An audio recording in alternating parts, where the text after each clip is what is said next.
भारत के पड़ोसी मुल्क श्रीलंका में संकट का दौर जारी है।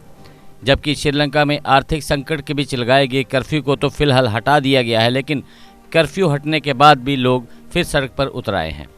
सरकार के खिलाफ सड़कों पर उतरे लोग जगह जगह प्रदर्शन कर रहे हैं, जबकि कई स्थानों पर तो हिंसा की जानकारी भी मिल रही है।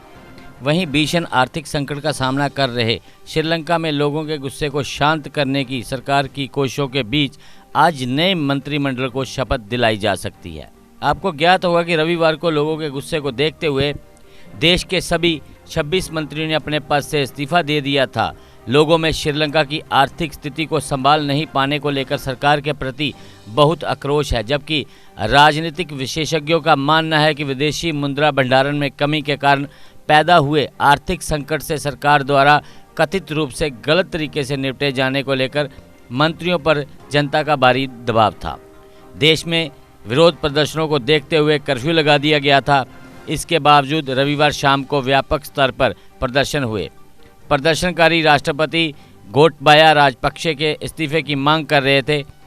वहीं श्रीलंका की सरकार ने व्हाट्सएप, ट्विटर, फेसबुक और इंस्टाग्राम जैसे सोशल मीडिया मंचों पर लगाया गया प्रतिबंध रविवार को हटा दिया।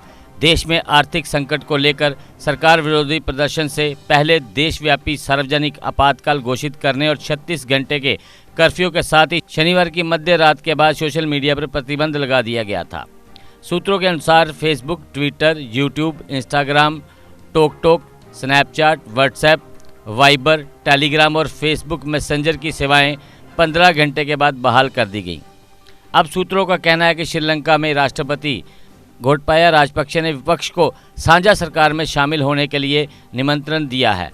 उनका कहना है कि संसद के सभी राजनीतिक दल कैबिनेट पदों को स्वीकार करें और राष्ट्रीय संकट के समाधान की तलाश करने में मदद करें। जबकि श्रीलंका के केंद्रीय बैंक गवर्नर अजीत निवाड काबराल ने सोमवार को रिजाइन कर दिया। उन्होंने कहा कि ये इस्तीफा सभी कैबिनेट मंत्रियों के इस्तीफे देने से जुड़ा है। काबराल ने ट्विटर के जरिए इस्तीफे की घोषणा की। इसी बीच खबर ये भी आ रही है कि राजधानी कोलंबो में रविवार को सरकार के खिलाफ प्रदर्शन करने पर 650 से ज़्यादा लोगों को गिरफ्तार किया गया। ये लोग आर्थिक संकट के विरोध में कर्फ्यू तोड़कर सड़क के पर उतरकर मार्च कर रहे थे। वहीं श्रीलंका के आर्थिक संकट को देखते हुए भारत श्रीलंका को 40,000 टन चावल की खेप भेजने की तैयारी कर रहा है। बताया जा रहा है कि साल 2022 में श्रीलंका को भारत कम से कम 3 लाख टन चावल भेजेगा। आपको बता दें कि श्रीलंका की इस दुर्गति को लेकर वह काफ़ी हद तक खुद ही जिम्मेवार है। ये संकट मुख्य रूप से विदेशी मुद्रा भंडारण की कमी के कारण सामने आया।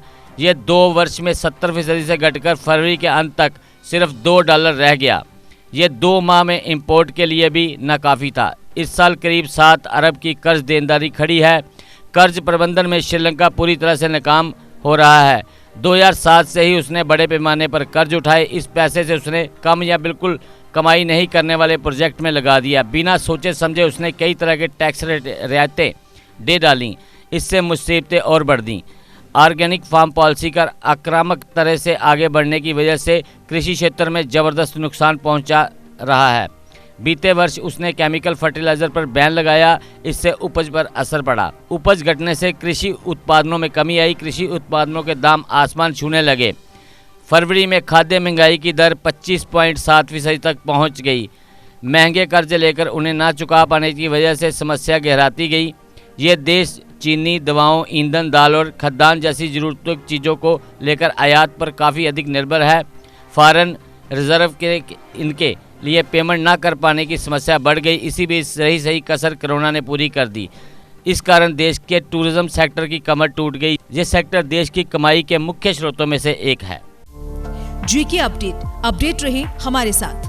अगर आप ये वीडियो YouTube पर देख रहे हैं तो हमारे YouTube चैनल को सब्सक्राइब करें और बेल आइकन को क्लिक करें।